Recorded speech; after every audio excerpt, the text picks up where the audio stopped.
How proud are you with what you've seen in the build-up and then out there for 90 minutes just today? Everything, Dan. So proud of the club, the way we all are about it this week.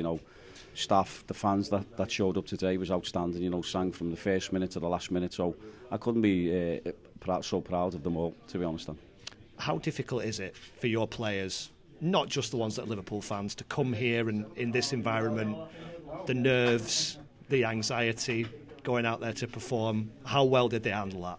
Well, he did. I think they handled the emotions and the pressure of it all. But we said that. I said, but we had to have a belief, and we had to have a belief in what we were doing. And I think they took that onto the pitch. The game plan in terms of how we went about it, to try and frustrate Liverpool, because we know they've got world-class players in all them positions, even though it was a slightly weakened team. But, once you see Trent Alexander, that's in the team sheet, and then once you see Jota and Diaz and so on, and Kwanzaa, you just think to yourself, wow, so Harvey Elliott. But it was it worked. I thought we frustrated them. I thought we could have been a little bit better on the ball going forward at times. But no, pleased the way we went about it. Just disappointing to probably concede the goal from our free kick. But again, the world class in terms of how they counter-attack. That's what they're really good at. 1 and 2 touch football, and all of a sudden they're in your box and it's in the back of your net. And then you sort of want a reaction after that, which we sort of got. And then thought we'll get into half-time 1-0, and then Trent just does what he does, doesn't he? World-class player, and puts a ball in the top corner.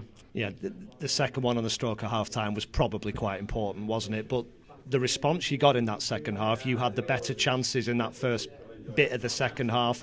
Did you think Josh Woods had scored? Oh, it did. Me and Jed just jumped up and grabbed each other, me and Jed Brannan, and went, oh, man.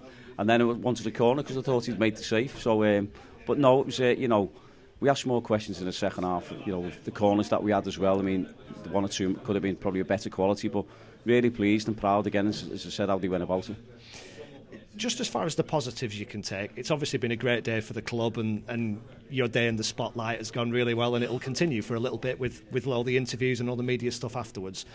Football-wise, though, to keep Liverpool at arm's length for 29 minutes or whatever it was, the best team in the country, the chances you created, how good a stead does that stand you in going back into league games? Well, I've just spoke about that before, Dan, in the dressing room, saying, listen, we have to take this, galvanise going forward, because we were playing Notts County in the next league match. And the thing about it is like, they'll move the ball, but, I've just said to the lads, I said, Liverpool are a world-class team, aren't they?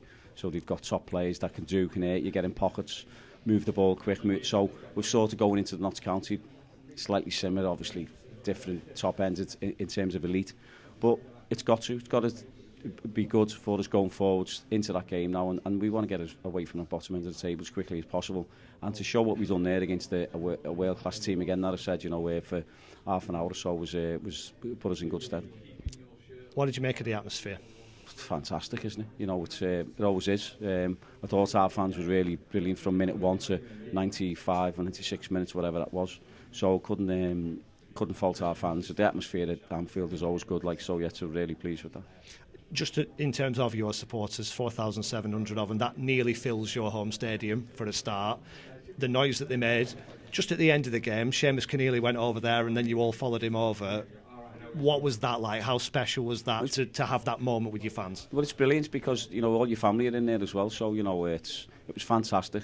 Great to see all the lads mixed in, great to see, getting the pictures and seeing, who's come out to support them. And, even all the regular fans that we see as well, Des and Smithy and everyone else. So good to see all them. Our fans are brilliant.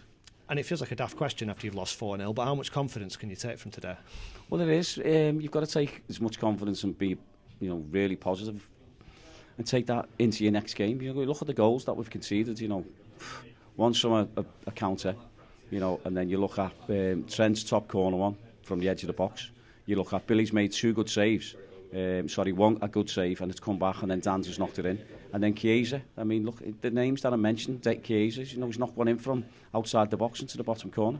So there's not much you can do in terms of that, but you have to take the positives and you have to take that forward. And just lastly, were you able to enjoy it? I know it's a stressful occupation down there on the touchline, but were you able to take it all in? I did. I did take it all in, and I wanted to. I emphasised to the players about getting on the bus from the hotel and make sure they take everything in and really enjoy the day, because they mightn't come again. And Liverpool being fantastic, the staff are being fantastic, the manager's a world-class manager, Arnie Slot. He's invited us in, so me and Jed are going in and pick his brains. So he's I couldn't thank Liverpool enough for what they've done today, but the experience has been is good, and it'll be good going forward as well.